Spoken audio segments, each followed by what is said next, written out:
Hola, buenas tardes a todos, bienvenidos de nuevo a este pequeño rincón del cinéfilo. Hace poco, en la pestaña de comunidad de mi canal, os puse una encuesta poniendo 4 grandes películas, 4 grandes clásicos de culto, como prácticamente siempre hago, 4 obras maestras, para que las votasteis, mejor dicho, para que las votaseis, y para que, evidentemente, pues pudiésemos comentar, o pudiese comentar, pues la más votada. Pero hace poco, uno de mis suscriptores, en este caso suscriptora, que es muy fiel a mi canal, pues la verdad es que siempre me dice, vaya, casi siempre voto la que menos votos tiene, y la verdad es que es verdad, o sea, siempre le ha ocurrido. Y la verdad, pues bueno, pues en este caso me vais a permitir la licencia que empiece comentando la película menos votada, aunque El Imperio del Sol, que ganó con un 38% de los votos, de Steven Spielberg, será comentada en breve, dentro de muy poquitos días. Así que, si me lo permitís, vamos a comentar la película menos votada, pero para mí, seguramente, la mejor de las 4, seguramente. La película menos votada en este caso, y la mejor de las 4, que es una gran superproducción rodada precisamente aquí en España, es 55 días en Pekín. Este título, que yo he vuelto a revisionar esta tarde, es un título realmente increíble.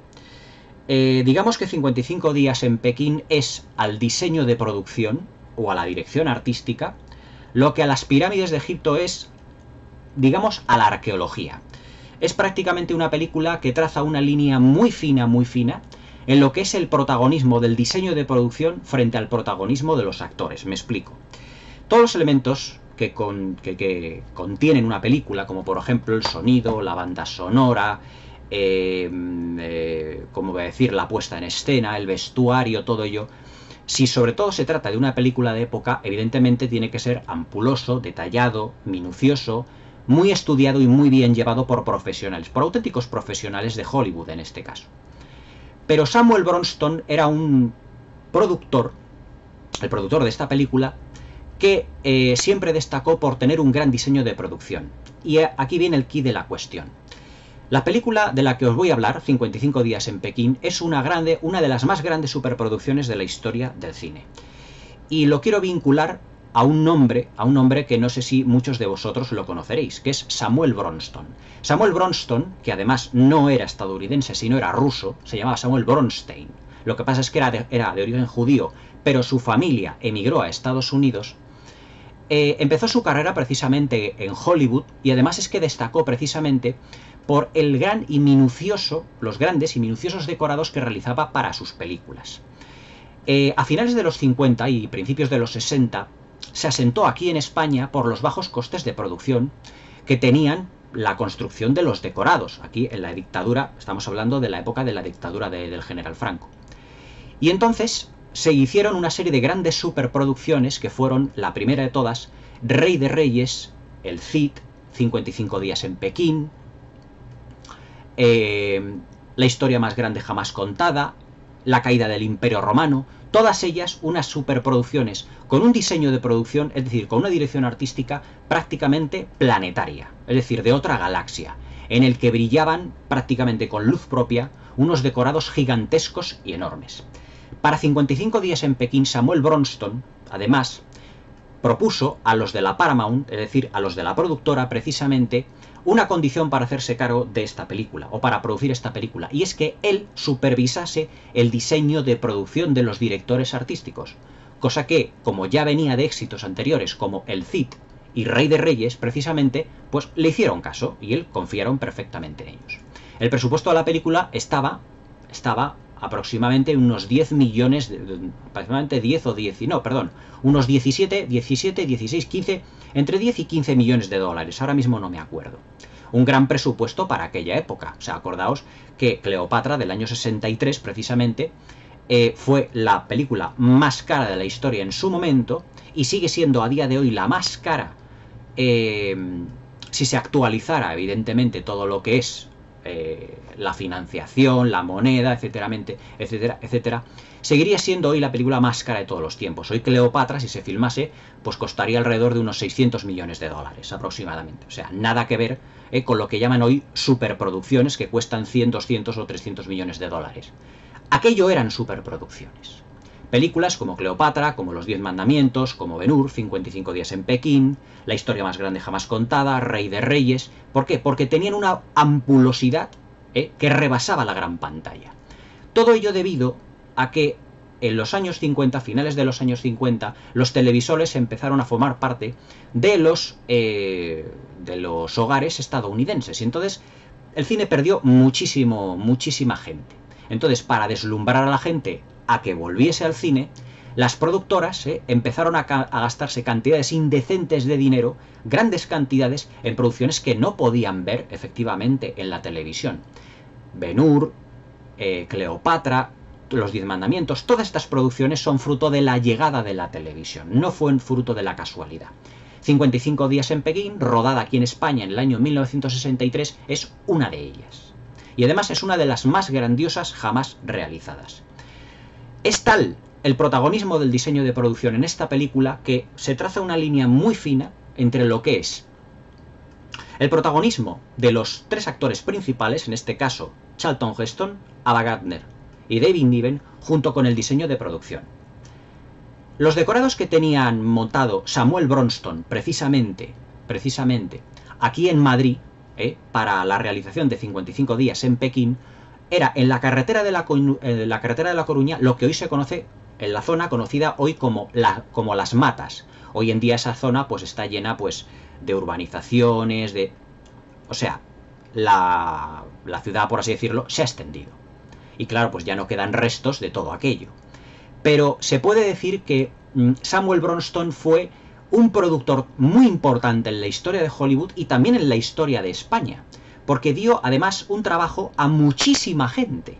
Porque para construir unos decorados tan grandiosos y tan colosales como los de estas películas, utilizaron a cientos y cientos de personas durante muchos meses. Es más, todas las películas que vinieron después, incluidas los Spaghetti Western que se rodaron en Almería, que ya no tenían nada que ver con Samuel Bronston, o sea, no, nada que ver, o sea, el Spaghetti Western era un Oral Western que, bueno, pues vale.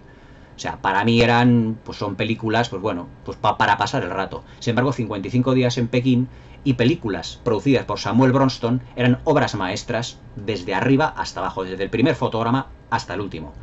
Se utilizaban lo último ya no solo en decorados y en tecnología, en lo que se refiere a camarógrafos, a grúas, es decir, para filmar todo lo que son, por ejemplo, todas las estancias que tiene esta película, en lo que se refiere a todo lo que son las calles, los puentes, la gran muralla de parte de... no la gran muralla china, sino la gran muralla de la ciudad de Pekín, que es donde se desarrolla precisamente la película, las estancias, los interiores, todo, absolutamente todo, fue construido en exteriores aquí en Las Matas, aquí al lado de Madrid.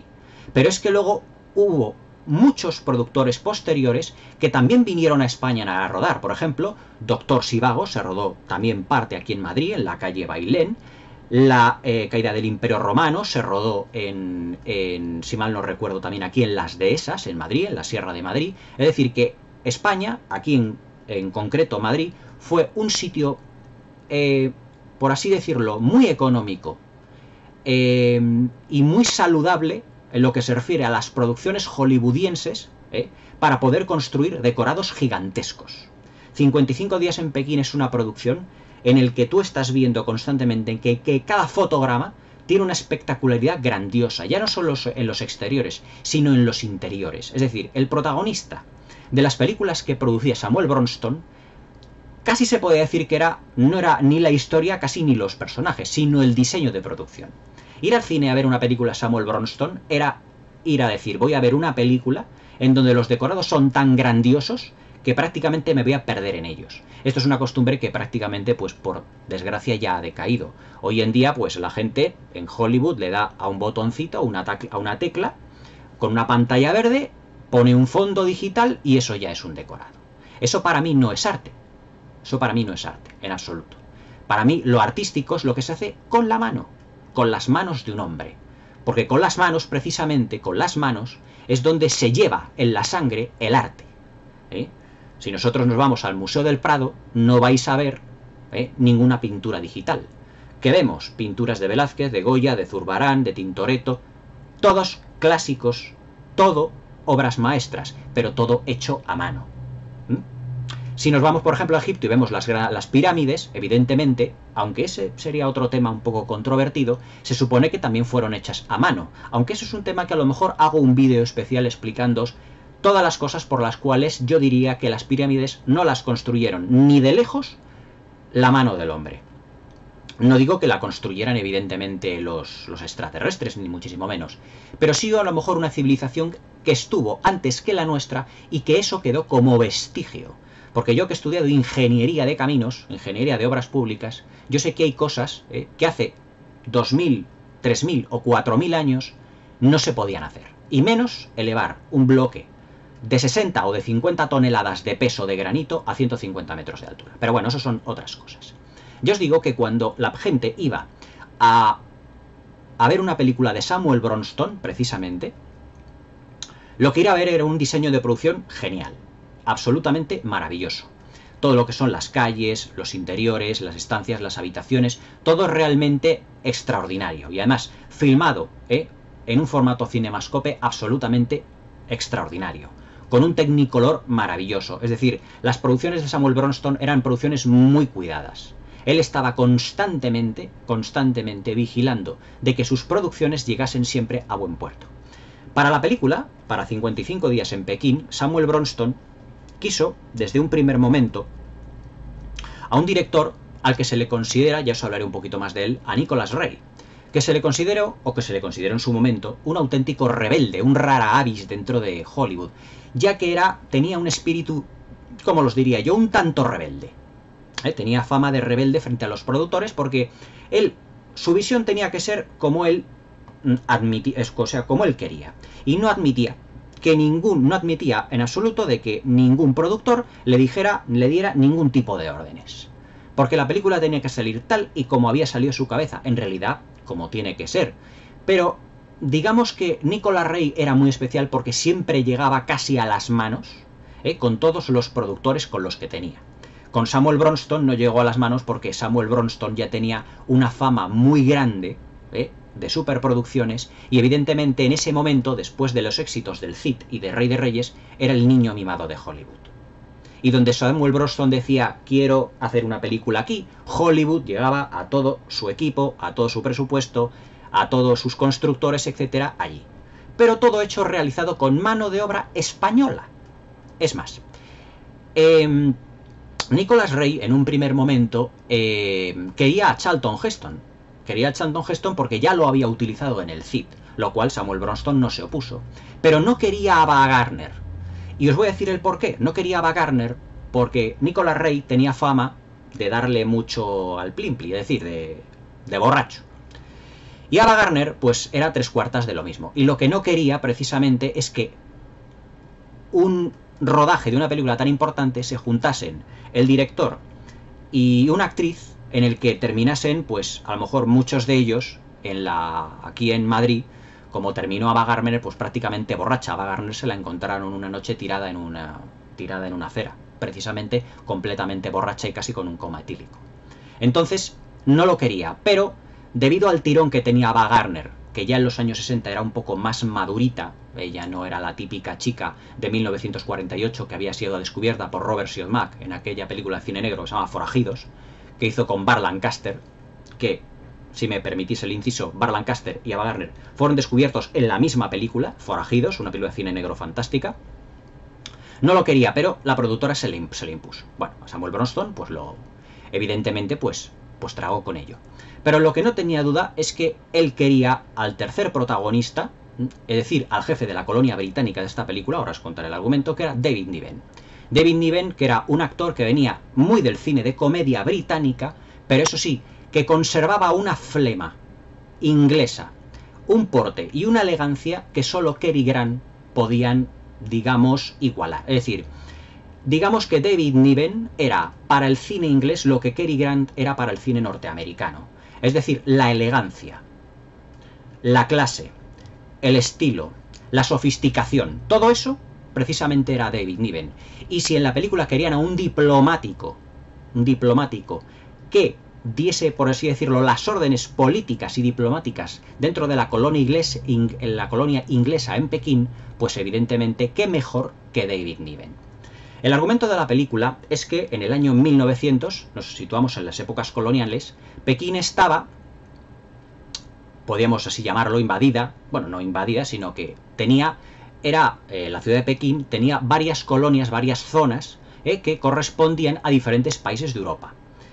Inglaterra, Alemania, Bélgica, Italia, Francia y también en parte Estados Unidos, aunque apoyando a los ingleses. Y en la película aparece también España, pero esto es un error histórico muy grave, ya que España nunca tuvo colonia en Pekín. Lo que ocurre es que como el rodaje se hizo aquí en España, pues Samuel Bronston y Nicolas Rey quisieron tener un pequeño detalle con los españoles, y hay una secuencia en la que se van mostrando las banderas de los diferentes países de las delegaciones de Pekín, y al final está precisamente la bandera española, y suena un poquito de fondo el himno español.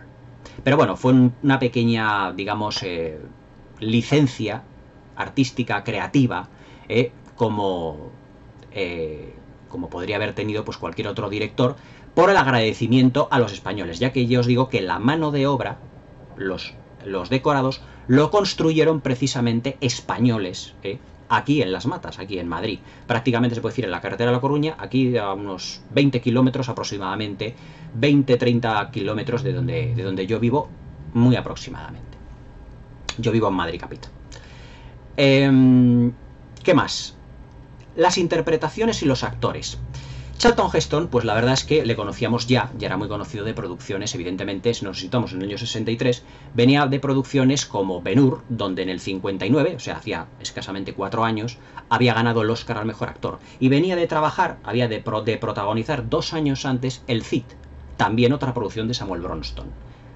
Además, con Sophia Loren, con un reparto realmente internacional, que además fue un éxito realmente increíble y alucinante. Pues claro, qué mejor persona para interpretar a un mayor, es decir, a un personaje del ejército norteamericano, precisamente a las órdenes, en este caso, del político inglés que interpreta a David Niven, que Charlton Heston. Es decir, una presencia imponente en la película. Y eso se nota muchísimo. Hoy en día, tuve hace poco una conversación con mi mujer, yo digo, ¿qué personaje, qué actor podría competir hoy en día con Charlton Heston? Con ese hombre de 1,90 m o más de 1,90 m de estatura, con ese porte que tenía, con esa virilidad que tenía, con lo varonil que era, y sobre todo lo gran actor que se forjó. Pues prácticamente ninguno. Hoy en día pues no hay ninguno que se pueda comparar con Charlton Heston. O sea, es imposible. ¿Qué mujer podría compararse con la belleza de Ava Gardner? Ava Gardner, cuando empezó en el cine de Hollywood, la apodaron en Hollywood el animal más bello del mundo. O sea, para que os hagáis una idea de la belleza que tenía Ava Gardner. Y Ava Gardner, pues, era una pieza imprescindible dentro del puzzle que quería Samuel Bronston y Nicolas Rey en esta película. Y David Niven, que era lo que expresaba, o mejor, lo que indicaba que era su elegancia y la sofisticación. Por un lado teníamos a Ava Gardner, que era, digamos, la gran dama de la película, el hombre varonil, es decir, el gran, por así decirlo, héroe del film, y luego el político diplomático interpretado por David Niven. Pues todas estas colonias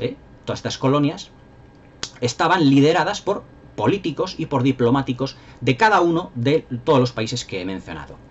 Pero el imperio, digamos, la ciudad de Pekín ya estaba ya un poco cansada ya del acoso del régimen colonial a los que estaban, digamos, oprimidos en ese sentido. Yo en ese sentido no os puedo explicar si estaban oprimidos o no, porque, bueno, pues en ese periodo de la historia pues no soy muy ducho, en ese sentido, en la época de las colonias. Pero la emperatriz, precisamente, su majestad imperial, como la llaman aquí en esta película, su majestad imperial, lo que hace es contratar a un grupo de, ¿cómo os diría yo?, de ladrones y de asesinos a los que llaman boxers, para que hagan pues una serie de fechorías a todas las colonias y provocar una rebelión, que como sabiendo la emperatriz, digamos, la emperatriz de Pekín en ese momento, su majestad imperial, ella sabía que estaban en minoría con respecto a ejércitos, porque lo que había eran diplomáticos, con pequeñas delegaciones de ejércitos, cada uno de ellos, pero no tan grande como toda una ciudad, lo que hizo fue utilizar a los boxers para provocar fechorías, incendios, asesinatos, matanzas, etc. Y claro, ya los diplomáticos de todos los países empezaron ya, digamos, un poco a enfadarse porque la emperatriz imperial no ponía coto a todo esto de los boxers, porque la emperatriz imperial decía, no, no, son ladrones y van a tener su merecido castigo, pero en realidad estaban contratados por ella para provocar una rebelión. Es lo mismo que aquí en España ocurrió, por ejemplo, y esto sí que os lo puedo decir perfectamente, con Isabel I de Inglaterra, la que llamaban la Reina Virgen, que además era, que la tenemos en la película Elizabeth, protagonizada por Cate Blanchett, que además tenemos otras versiones protagonizadas por Bette Davis, etcétera, etcétera. Podéis verlas. Sin ir más lejos, la vida privada de Elizabeth y Essex, junto con Errol Flynn, ya de los años 40, protagonizada por Bette Davis, pero bueno, eso ya son otras películas. Y entonces Isabel I lo que hizo fue contratar a Harry Morgan, que era un pirata, para saquear barcos españoles en las rutas comerciales, diciendo, no, no, no se preocupen, los barcos españoles, no se preocupe España, no se preocupe Felipe II, porque nosotros iremos a por esos piratas. Era mentira, porque estaban contratados precisamente por Isabel I. Pues aquí ocurre exactamente lo mismo. La emperatriz, es decir, su majestad imperial, lo que hace es contratar a los boxers, un grupo de chinos especializados en artes marciales, en todo tipo de explosivos, en armas, todo ello, pues evidentemente pues para destruirlo o intentar destruir la diplomacia que había y provocar una rebelión. Pero esa rebelión evidentemente a ella le iba a salir muy mal, le iba a salir muy cara. Lo que nos explica la película en realidad es todo el proceso de rebeldía que hubo, incluso conflictos entre los dignatarios, entre los políticos y diplomáticos de los diferentes países, diciendo que si tenían que irse de Pekín o no. Porque claro, estaban en minoría respecto a una ciudad de muchísima gente, de miles de personas, y con el ejército precisamente, y con el ejército de Pekín pisándoles los talones y alrededor precisamente de las murallas de la ciudad de Pekín. David Niven toma, con la flema británica que tiene su personaje, toma la decisión de quedarse precisamente y aguantar lo más posible, e enviar emisarios para que si se produce evidentemente una rebelión, que estaba a punto de producirse porque es que se veía venir, pues evidentemente que viniesen a ayudarles y parar la rebelión y mantener las colonias precisamente en Pekín. Y ese es lo que es el grueso de la película. En lo que se refiere a interpretaciones, nos encontramos en los mejores momentos de los protagonistas. Charlton Heston, ya os digo que había venido de interpretar al Cid, a Ben-Hur, y claro, ya su experiencia cinematográfica y calidad interpretativa había ganado muchísimos enteros. Y entonces su presencia en pantalla se puede decir que la inunda. Y un actor tan importante como David Niven, un actor británico, además buenísimo, sobre todo en el género de la comedia, el protagonista, sin ir más lejos, de la primera película de La Pantera Rosa, dirigida por Blake Edwards, fue David Niven. Además que algún día os hablaré sobre la evolución de la comedia y la importancia que tuvo David Niven en la evolución de la comedia británica, precisamente, como otro gran cómico que fue Peter Sellers. Pues Peter Sellers y David Niven fueron grandes dentro de la comedia británica y de la evolución de la comedia británica y también hollywoodiense, pero eso ya os contaré más adelante. David Niven, pues evidentemente en esta película también está realmente excepcional, pero hay planos donde Charlton Heston prácticamente le roba el protagonismo. Le roba el protagonismo porque ya su calidad interpretativa está tomando carices ya de gran actor. Charlton Heston, lo que ocurrió es que empezó siendo una estrella, por su físico, la contundencia de su físico, su estatura, películas en los años 50 como por ejemplo El secreto de los incas, Cuando ruge la marabunta, etc., en donde hacía papeles donde su calidad interpretativa era más o menos mediocre. Pero aquí ya, metidos ya los años 60 y ya para los años 70, ya Charlton Heston su calidad interpretativa fue cada vez a más. Y fue porque también se juntó. En ese sentido le pasó como Leonardo DiCaprio. Era un diamante en bruto, había que tallarlo. Y su interpretación era cada vez mejor. Y aquí la verdad es que hace un papel realmente estimable. Se enamora de Ava Gardner, que interpreta a una condesa rusa de la alta sociedad, pero con un dudoso pasado, ya que su marido fue hallado muerto en extrañas circunstancias y por lo tanto no la tienen en mucho respeto los políticos europeos de allí. Porque bueno, era 1900, o sea, era el finales del siglo XIX, y claro, pues las costumbres en la alta sociedad europea, pues entre duques, condes, marqueses, todo eso, lo que es la mala reputación, todo eso se olía a la lengua. Y entonces nadie en toda la película le muestra respeto a Ava Gardner, a su personaje, que ya os digo es una baronesa, sí, es una baronesa rusa, bueno, baronesa o condesa, no me acuerdo ahora, es una baronesa rusa, llamada Natasha. En un momento de la película, sería a lo mejor por el doblaje, Charlton Heston la llama Natalia. Pero claro, Charlton Heston se enamora de ella por su belleza. Y su pasado no le importa, porque él es norteamericano, él no es europeo. Y al ser norteamericano y además militar, todo lo que es la diplomacia, lo que es el protocolo, lo que eran las formas de la alta sociedad europea, pues todo eso no lo tenía prácticamente en cuenta y termina enamorándose de ella. Porque al final, pues bueno, pues Ava Gardner tiene el final que tiene en la película, no os quiero destripar todo el film, evidentemente, pero la verdad es que terminan enamorándose y terminan formando una pequeña pareja, hasta que ocurre un hecho bastante trágico en ese momento. También la película nos muestra en muchos momentos carices de imparcialidad en lo que se refiere a la película vista desde el punto de vista de los chinos, a vista desde el punto de vista de lo que son la diplomacia europea. Desde el punto de vista de la diplomacia europea, evidentemente ellos tenían pues sus exigencias y sus intereses en las colonias. Pero también tenemos un personaje en la película que está representado por una niña llamada Teresa, pero que es china, y que es una niña adoptada precisamente por un soldado norteamericano, por un soldado que está a las órdenes del personaje de Charlton Heston, que es un mayor, tiene el título de mayor. Pero claro, aquí se nos presenta diciendo, bueno, estaban invadiendo China o estaban en el colonialismo chino, pero ¿cómo es que adoptó una niña china? Pues esa adopción de esa niña china se supone, en realidad, que está para decir, no queremos que si esta película se proyecta en China o digamos como elemento políticamente correcto, la rechacen por completo. Es decir, no se puede ser que aquí destruyan la ciudad de Pekín, con miles de muertos en el bando de los chinos, también en el bando de los invasores coloniales, pero que evidentemente dejemos en tan mal sitio a los chinos. Y entonces hay dos detalles en la película muy importantes y muy reveladores, que es Teresa, la hija de uno de los soldados de Charlton Heston, cuyo padre en uno de los combates muere.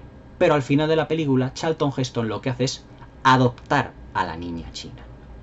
¿Por qué? Porque, como le dice el cura, dice, mi soldado, es decir, su padre adoptivo, ha fallecido en combate. En una secuencia realmente extraordinaria. ¿Qué la puedo decir yo a esta niña? ¿Qué puedo hacer yo con ella? Y dice, mire, en el fondo, le dice el cura a Charlton Heston, en el fondo todos somos padres. Cuando los hombres llegamos a adultos, todos podemos ser padres. ¿Cómo? Dando cariño. Porque los niños lo único que quieren es el cariño. Y precisamente ese es el plano final de la película.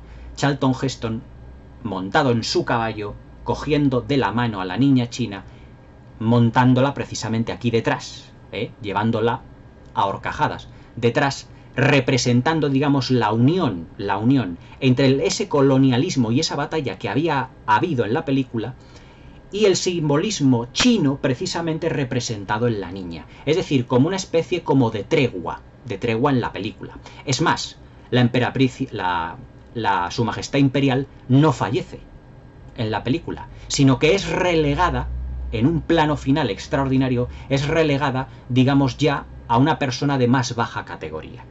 Porque se supone que la han derrotado porque las tropas de las colonias llegan a tiempo para poder aguantar, digamos, para poder sofocar toda esa rebelión.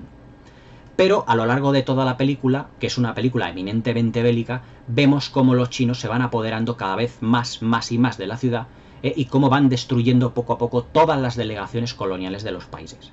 Hasta que llega un momento que todos los dignatarios de los países le dicen a David Niven, no podemos aguantar más, no tenemos medicinas, no tenemos municiones, no tenemos absolutamente ya nada. ¿Qué podemos hacer? ¿Qué es lo que podemos hacer? decir, pues estoicamente, con flema británica, aguantar hasta el final. Y ya cuando ya en el último momento se puede decir, en el último momento, dice, ya no podemos aguantar más, ya ni un ataque más, porque ya hemos agotado todas las municiones, además que hay secuencias de batallas realmente impresionantes, hechas a mano, no hechas con ordenador. Por ejemplo, hay secuencias sobrecogedoras, como por ejemplo, hay una secuencia en la que David Niven y Charlton Heston están en parte de una muralla de Pekín, en la parte de la zona colonial, y de repente oyen unos cánticos de unos hombres que vienen con antorchas. Y todos estos traen precisamente un cañón gigantesco, y una torre de asedio. Una torre de asedio enorme. Y cuando el cura llega y ve eso, dice, no he visto nada igual en toda mi vida, el cura. Dice, es que eso, padre, es una torre de asedio. Eso es lo que precisamente tenemos que evitar. ¿Y qué es lo que hacen? Intentar derribarla a base de cañonazos con lo que pueden. Pero claro, todo lo que es el armamento que tenía el ejército chino, pues evidentemente intentan una y otra vez. Es parecida, como os diría yo, al asedio del abismo de Helm, hasta que llega Gandalf con los Rohirrim para derrotar a los Uruk-hai. O sea, es prácticamente lo mismo, pero claro, hecho de manera artística, hecho con las manos, es decir, lo que son los decorados, los extras son completamente reales. Para las murallas se inventan una serie de carromatos con ametralladoras, para contener a todo el ejército de los chinos, la rebelión precisamente de los Boxers. Hay una fiesta, antes de toda esta gran batalla, de toda esta gran guerra, en donde la emperatriz imperial intenta convencer a los dignatarios de las colonias que se vayan de Pekín. Y saca a los Boxers, que todos sabían perfectamente que eran los que tenían que estar ya ajusticiados, saca a los Boxers para decirles, aquí los tiene usted, se lo dice a Charlton Heston de David Niven, pueden aplicarles ustedes el castigo que quieran, porque efectivamente se han comportado mal, como ustedes quieran, han causado muchos asesinatos, muchos desperfectos. Y entonces hay un boxer que se quiere enfrentar precisamente a Charlton Heston. Dice Charlton Heston en una secuencia para la historia del cine. Dice, ¿y si yo mato al boxer? Además es que el boxer era experto en artes marciales, en la lucha con cuchillos, y claro, el otro era un mayor del ejército de los Estados Unidos que sabía mucho de tácticas de combate y de fusibles para disparar, pero evidentemente no tenía ni de artes marciales, ni la lucha con, a lo mejor, con cuchillos, con nunchukus, etcétera, etcétera. Es decir, era una, ¿cómo os diría yo? Era una trampa que le estaba poniendo la emperatriz, es decir, su majestad imperial a Charlton Heston, para ver si pudiera, con su muerte, sofocar, ya no sofocar la rebelión porque no habían empezado, sino una prueba para que los invasores de las colonias las abandonaran. Y entonces hay dos boxers, uno que está más cerca de él y otro que está más alejado. Y dice Charlton Heston a su majestad imperial, ¿y si yo mato al boxer? Y dice, pues la emperatriz imperial, que no contaba con ello, dice, pues no pasará absolutamente nada. Él morirá y será justiciado como usted quería. Es decir, le está poniendo una doble trampa.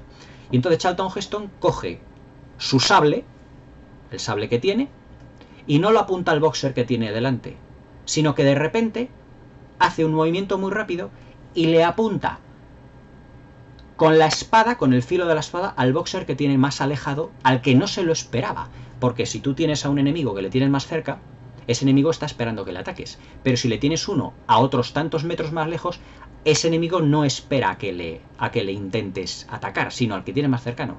Sin embargo, Charlton Heston se acerca y de repente le intenta clavar el sable al boxer que tiene más lejos. Y entonces, con el sable, le va guiando poco a poco, claro, su majestad imperial no se lo toma nada bien, hacia una mesa donde hay una serie de comidas que han puesto ahí un gran ágape, no sé. Le pincha un poquito, o sea, le causa un poco de sangre, pero le termina tirando al suelo. Es decir, le humilla. Y eso para un chino, que ellos siempre, cuando se dirigían a su majestad imperial, se humillaban solo para dirigirse a su majestad imperial, le humilla y le tira al suelo. Es ahí precisamente donde es el foco ya de la rebelión y digamos la gota que colma el vaso de la paciencia de su majestad imperial. Y a partir de ahí, de ese momento, es cuando ya estalla toda la rebelión. Pero la película es realmente muy rica en mucha clase de detalles. Sobre todo en historias como si fuera un gigantesco como un gigantesco libro donde vienen muchísimos capítulos, porque Charlton Heston trata de huir precisamente, pero no de huir porque sea un cobarde, sino de huir precisamente para intentar encontrar lo antes posible a los ejércitos que vienen a ayudarles, para que sepan que su situación es completamente desesperada, para que se den prisa, porque se están quedando sin medicinas, sin víveres, sin armas, etcétera, etcétera. La película es una película bélica, pero también llena de grandísimas aventuras. Es realmente excepcional en todo ese sentido. Pasando ya a lo que es ya no solo argumentalmente e interpretativamente, que raya prácticamente lo sobresaliente, os puedo decir que la parte técnica ya os está hablando con ellos. Los decorados tienen tanto o casi más protagonismo que los propios protagonistas, valga la redundancia, de la película. Pero Nicholas Ray, que era un director muy inteligente, muy rebelde pero muy inteligente, trazó una línea muy fina diciendo: mis tres actores principales, Charlton Heston, Ava Gardner y David Niven, son tres estrellas de Hollywood. Y debido a su protagonismo, siempre el público se va a fijar más en ellos, y como segundo motivo en la dirección artística. Pero si esta película no hubiera tenido a estos tres, digamos, protagonistas tan famosos como ellos, o sea, la dirección artística, el diseño de producción, se los hubiera comido por completo a los protagonistas. Porque está la magnificencia de todo lo que son las calles, las murallas, hay explosiones, combates, batallas, todo lo que queramos saber, todo lo que queramos ver de una película, todo lo que podamos esperar ver de una película, está en 55 días en Pekín. Amor, corrupción entre diplomáticos, humillaciones, choque de culturas, algunos detalles políticamente correctos, estamos hablando del año 63, pero claro, ni unos podían ser tan buenos, ni otros podían ser tan malos. O sea, aquí a su majestad imperial se la ve como una mujer que quiere, evidentemente, la libertad de su pueblo, pero que también luego se la ve muy cruel a la hora de tomar decisiones en contra de todos los dignatarios que tienen en las colonias allí en Pekín. Por lo tanto, al final de la película, por eso se la deja con vida. En lo que se refiere al sonido, la película es realmente espectacular. Espectacular. Yo en esta edición en DVD que tengo, en Dolby Digital, y además que lo tengo conectada pues a unos altavoces, todo lo que son el sonido de los disparos, las explosiones, todo, porque es constante. Es decir, la película son 148 minutos. Pues de esos 148 minutos se puede decir que 100 minutos son de batalla casi constante. Invasiones de murallas, destrucción de las mismas, un ir y venir constantemente de los boxers, explosiones, disparos, tropas que van y que vienen, y todo con unos movimientos de masas, de ejércitos, con una dirección realmente inconmensurable.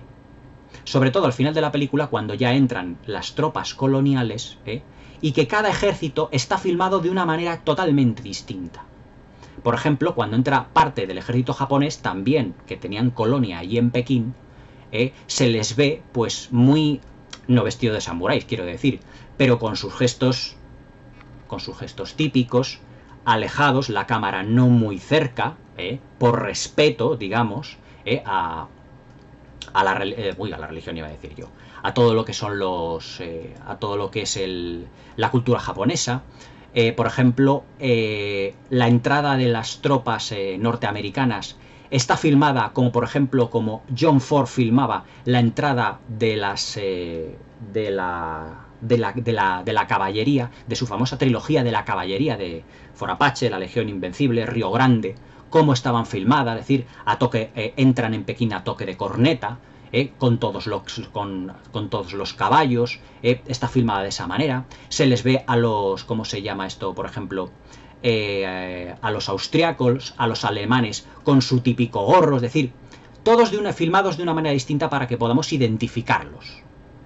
Y claro, aquí es donde ya pues prácticamente la película termina, porque claro, ya se supone que esa rebelión de China en contra de sus colonias, en contra de las colonias europeas, pues ya ha concluido y ha terminado. Otro de los puntos que no puedo dejar pasar es la banda sonora. La banda sonora es realmente increíble. El compositor de esta banda sonora, Dmitri Tiomkin, fue escogido precisamente por ser también ruso. Samuel Bronston era de origen ruso, judío. Se llamaba en realidad, como os lo he dicho al principio del vídeo, Samuel Bronstein. Entonces él llamó a su compatriota, a Dimitri Tiomkin. En Hollywood ellos querían a Miklos Rozsa, porque había venido de protagonizar también grandes composiciones, como la de Ben-Hur, por ejemplo. Pero Samuel Bronston, volvemos a lo mismo, como era el niño mimado de Hollywood en ese momento, él dijo, no, yo prefiero a Dimitri y yo quiero a Dimitri. Y tuvo a Dimitri Tiomkin en la banda sonora de la película. La banda sonora tiene momentos sobrecogedores, atmosféricos, tiene momentos en los que se sabe perfectamente Nicolas Rey respetar los silencios. Hay momentos en los que hay personajes que fallecen, personas que tienen momentos muy complicados, y aquí la banda sonora es prácticamente inexistente y Nicolas Rey deja que sea el actor, deja que sea la interpretación lo que más, digamos, sobresalga. Nicolas Rey, así haciendo otro breve inciso, os diré que es el director de una película que era Rebelde sin causa, o no me acuerdo si era El Este del Edén. Perdón, no era Rebelde sin causa. Aquella película protagonizada por James Dean, precisamente, en donde el fuerte son las interpretaciones. James Dean hizo 3 películas y tuvo 3 nominaciones al Oscar. Bueno, creo que por Gigante no le nominaron al Oscar, pero de 3 películas que hizo, 2 nominaciones al Oscar, telita. O sea, imaginaos la valía que tenía Nicolas Rey como director de actores. Ava Gardner estaba estupenda y ya no estaba en su mejor momento, porque el mejor momento de Ava Gardner fue finales de los 40 y toda la década de los 50, pero ya entrada en la década de los 60 ya Ava Gardner ya no estaba. Sin embargo, Ava Gardner hace muy buena interpretación. Charlton Heston se le ve que la calidad interpretativa va en aumento. Y David Niven con su forma británica pues realmente está extraordinario. Nicolas Rey hace un trabajo de dirección de actores totalmente encomiable en esta película. Y además es una película además que se puede decir como marca de la casa de Samuel Bronston, que los títulos de crédito, tanto iniciales como finales, son todo dibujos. Es decir, ya no son los típicos letreros hollywoodienses con la productora al fondo, el nombre de la película. No, son letreros donde va viendo unos ciertos dibujitos, donde las letras están realizadas con motivos chinescos, por ejemplo. Todo como para ambientar la película, para darnos a entender dónde va a estar ambientada la película. Todo lo que es la entrada de los protagonistas en lo que es la gran compuerta de Pekín es una secuencia sensacional. Es decir, lo que es el uso de la cámara, del scope, del aprovechamiento del cinemascope, del zoom de la película, que no los zooms que no se utilizan muchísimo, no eran muy dado Nicolas Rey a utilizar zooms, ni muchísimo menos. Todo ello, y mil y un detalles que ocurren le dan una complejidad a cada fotograma que es muy difícil de encontrar hoy en día en una superproducción. Es más, hoy en día, pues yo os lo digo, si queremos muchos elementos en pantalla, le damos un botón al ordenador y se hace todo. Pero es que en aquella época todo era real. Y cuando Nicolas Rey nos presenta Pekín con su cámara, ya os digo, el Palacio Imperial, las delegaciones coloniales, las calles, las típicas pagodas, pagodas voy a decir yo, los típicos edificios con los tejados chinos, etcétera, todo lo hace moviendo la cámara levemente, para que el espectador lo deguste de una manera exquisita, para que vea el trabajo tan minucioso que había. Es más, lo que es el interior del Palacio Imperial, donde está Su Majestad Imperial, es todo un prodigio de diseño de producción. Un prodigio porque, por ejemplo, en el suelo hay dibujado, precisamente, bueno, dibujado no, hay construido lo que es un gran dragón dorado, y Su Majestad Imperial además está sentada en un trono que además tiene varios dragones de esos chinos también más pequeñitos, pero el dragón dorado que está, por ejemplo, en el suelo, cuando, por ejemplo, el príncipe, los generales se van a dirigir a Su Majestad Imperial, que se humillan, ya os digo, tienen que humillarse porque es Su Majestad Imperial, se ve con todo lujo de detalles. Luego también las diferentes ambientaciones, porque claro, tenemos alemanes, japoneses, o sea, actores que representan a alemanes, a japoneses, a ingleses, a austriacos, es decir, de todas las colonias que había. Es decir, los vestuarios son todos distintos. más, digamos, típicos, clásicos de cada país. Ves al japonés, que va vestido con su uniforme azul marino o negro, con su gorra de plato. Ves los uniformados del ejército norteamericano, con sus camisas también azul marino, con los blasones. Vemos también al dignatario, a David Niven, al político inglés, digamos, tan, ¿cómo os lo diría yo?, tan elegante, tan sofisticado, tan encorbatado, por así llamarlo, de esta manera. Todos, evidentemente, muy elegantes, porque pertenecen a la nobleza, o incluso a la realeza de lo que son los países coloniales que estaban en Pekín, pero todos con diferentes atuendos. O sea, fijaos el trabajo de diseño de vestuario para esta película. Tener que diseñar vestuario para muchísimos personajes de muchos países distintos. Y luego también el trabajo de los extras. ¿Cómo filma Nicolas Ray los extras en esta película? Los filma desde todos los puntos de vista en todas las batallas. Primeramente, paseando por las calles con sus estandartes, corriendo con los fusiles en perspectivas oblicuas, en planos en picados, en contrapicado, en planos cenitales. Es decir, esta película es, digamos, un estudio... Es una película para hacer como un estudio fotográfico inmenso, realmente excepcional. O sea, se recreó Nicolas Ray y Samuel Bronston en esta película de una manera increíble. Pero antes de terminar el rodaje de la película llegó la tragedia.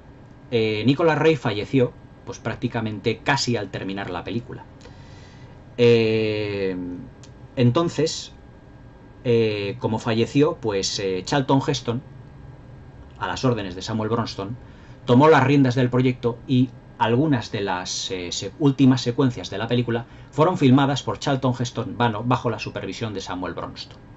También el guión, debido a este hecho que se produjo, y también la dificultad muchas veces en la filmación de determinadas escenas, tuvo que ser modificado varias veces. Incluso Charlton Heston y David Niven aportaron mucho. Es decir, no hay un solo guionista en esta película, hay muchos.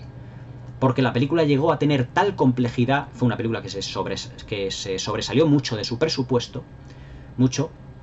Iba a tener un presupuesto inicial de 6 millones de dólares y terminó costando, ya os digo, entre 10 y 17 o 15 o 16. Y la verdad es que se salió completamente de madre. Pero el resultado realmente es antológico. Antológico. 55 días en Pekín, y además que al final de la película, cuando ya Charlton Heston y David Niven ya no pueden más y dicen, ya estamos al borde ya de la derrota. Un ataque más ya no lo podemos soportar. ¿Cuánto tiempo llevamos aquí de resistencia antes de que los boxers hagan su último ataque? Y dice David Niven, o es Charlton Heston el que dice, llevamos 55 días de resistencia. Es decir, el título de la película 55 días en Pekín es el título de la resistencia que las colonias inglesas, alemanas, españolas, japonesas, austriacas, etcétera, aguantaron el asedio de la rebelión de los chinos dentro de Pekín. De ahí el título de la película. La película, la verdad es que es una auténtica maravilla. Es de esa clase de películas de las que se puede decir ya no se hacen. Y es una película que hoy en día no tiene nada que ver con toda la, me lo vais a permitir, la basura que se hace hoy en día en Hollywood. Porque hoy en día se hace basura. Comparado con esto, hoy en día en Hollywood se hace basura. Yo lo siento mucho, pero es lo que pienso. Entonces, cuando yo veo las 2 horas y media de esto, en el que la dirección artística, los decorados, la banda sonora, los protagonistas, todo raya a un nivel tan sumamente alto, diré, esta época del cine ya no podrá pasar nunca más. Samuel Bronston, por eso fue un productor que pasó a la historia del cine como uno de los grandes de Hollywood.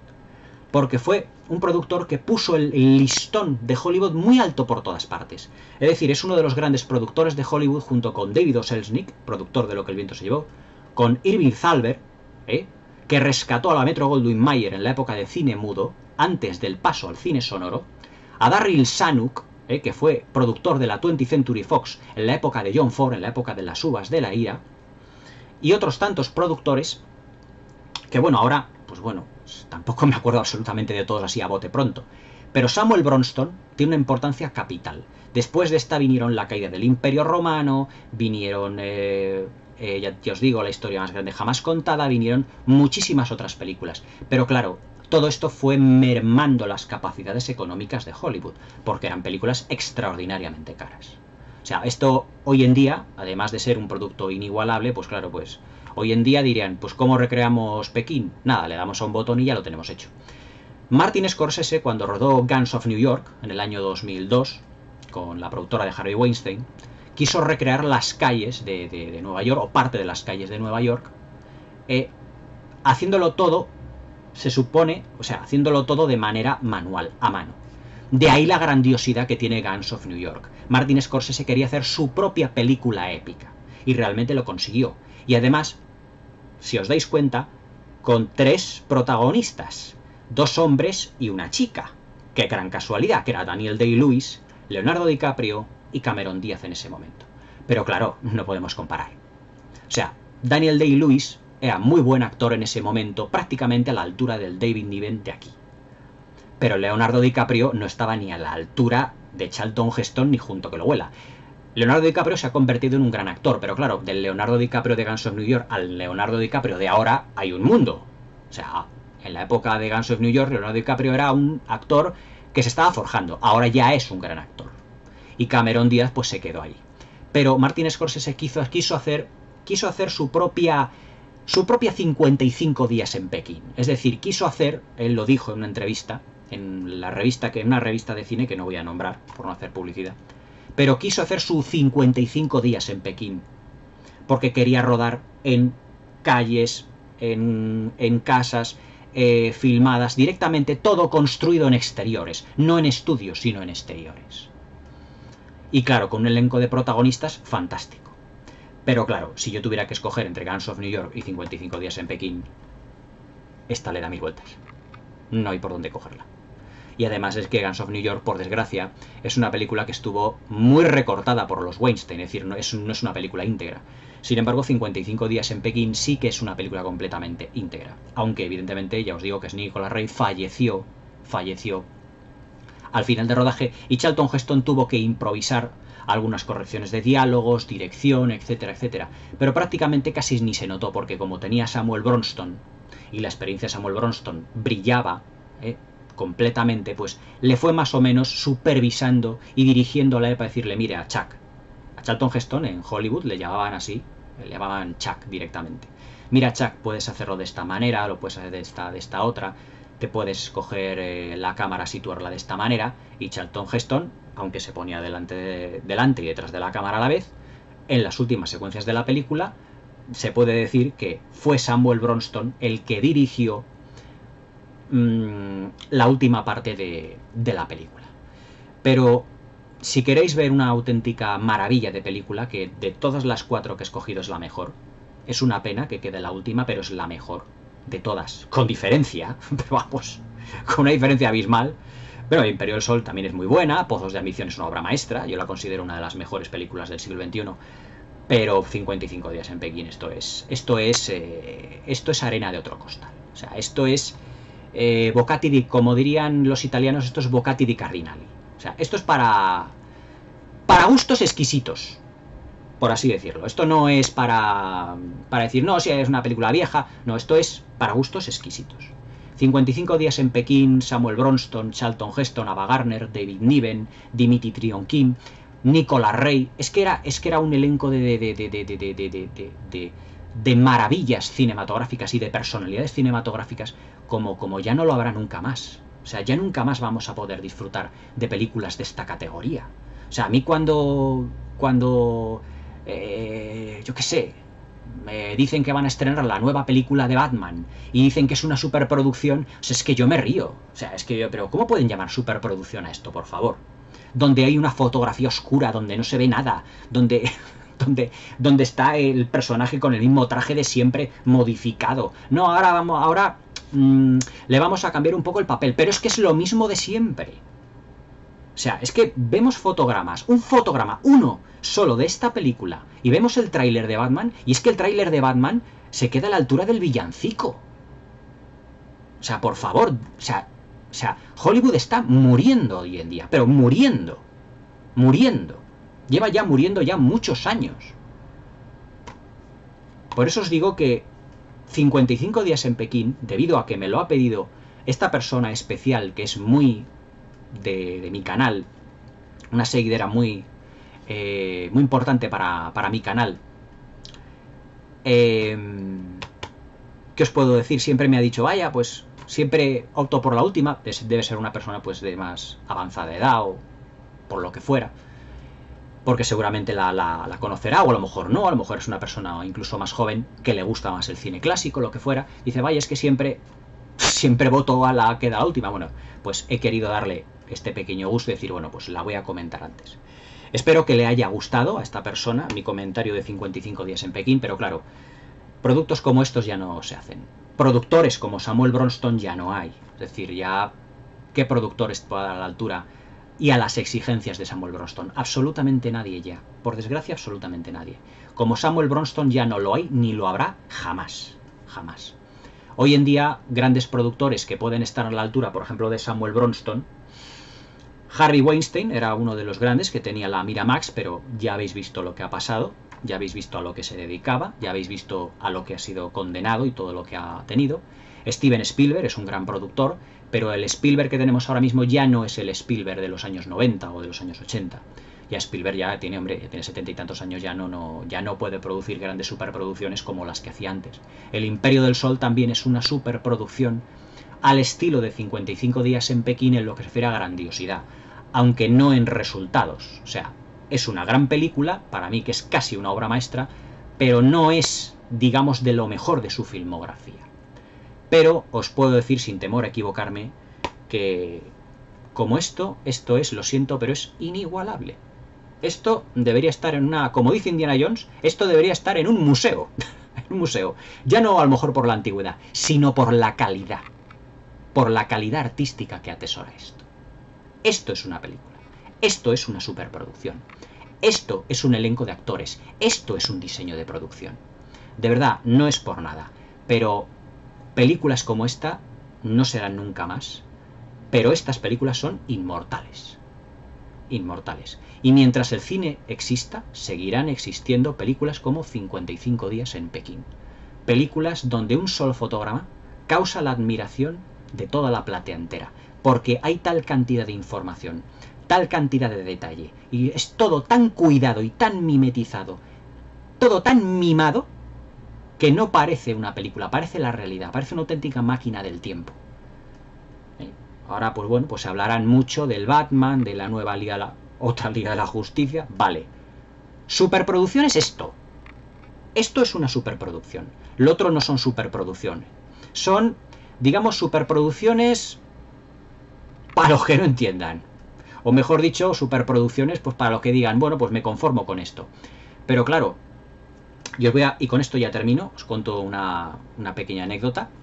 Yo tenía un amigo en la universidad que era muy fanático del cine actual. Entonces estábamos viendo El Señor de los Anillos y decía, es que a mí me gustaría que todas las películas fueran así, todas eran grandiosas. Y yo le hablaba de películas como esta, como La caída del Imperio Romano, como diría yo, como Los 10 Mandamientos, y no las había visto. Y yo digo, píllatelas en DVD. Es más, algunas de ellas se las dejé. Cuando las vio, dijo, me ha cambiado la concepción del cine por completo. O sea, vino siendo otro. Dice, o sea, el cine que estoy yo viendo ahora, y os estoy hablando del año 2003, 2004, 2006, 2007, me ha cambiado por completo. O sea, no existe nada igual a esto. Yo digo, ¿lo ves? ¿Lo ves? Si es que el cine de Hollywood, el antiguo, era el mejor, indudablemente. Y dentro de 10, 20, 30, 40 años, los grandes historiadores de cine seguirán hablando de películas como esta. Pero no hablarán de The Batman, eso os lo puedo asegurar. Espero que os haya gustado la review, sobre todo a la persona a la que se lo dedico.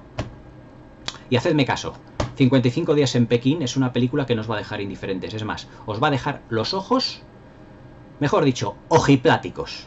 Hasta mañana.